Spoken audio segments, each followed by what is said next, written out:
proved. A spark of hope for an Arkansas family who spent years waiting in the dark for answers. And the Attorney General's office is launching a cold case unit just to dig into cases just like that. THV 11's Carter Thweet shows us the team's just getting started. Sad, mad, failed.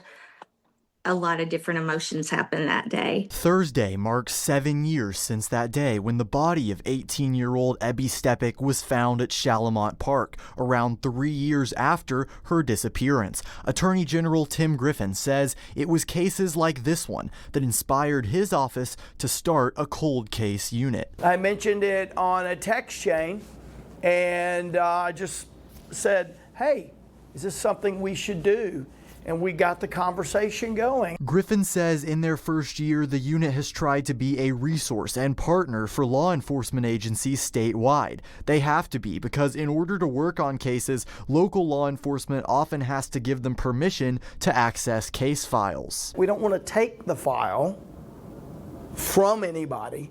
We want to share in the information. We want to just provide extra eyes. One case they're now providing extra eyes on is Ebby's. Her mom, Lori, telling me she knows and trusts many of the investigators involved in the new unit. I'm very thankful Little Rock agreed to let the AG work on Ebby's case. I'm very grateful for that. But Lori says while she does have high hopes for the AG's investigation, she'll be content whatever the outcome. It's taken several years of work to get to that point. I want to give people hope that you can get through it.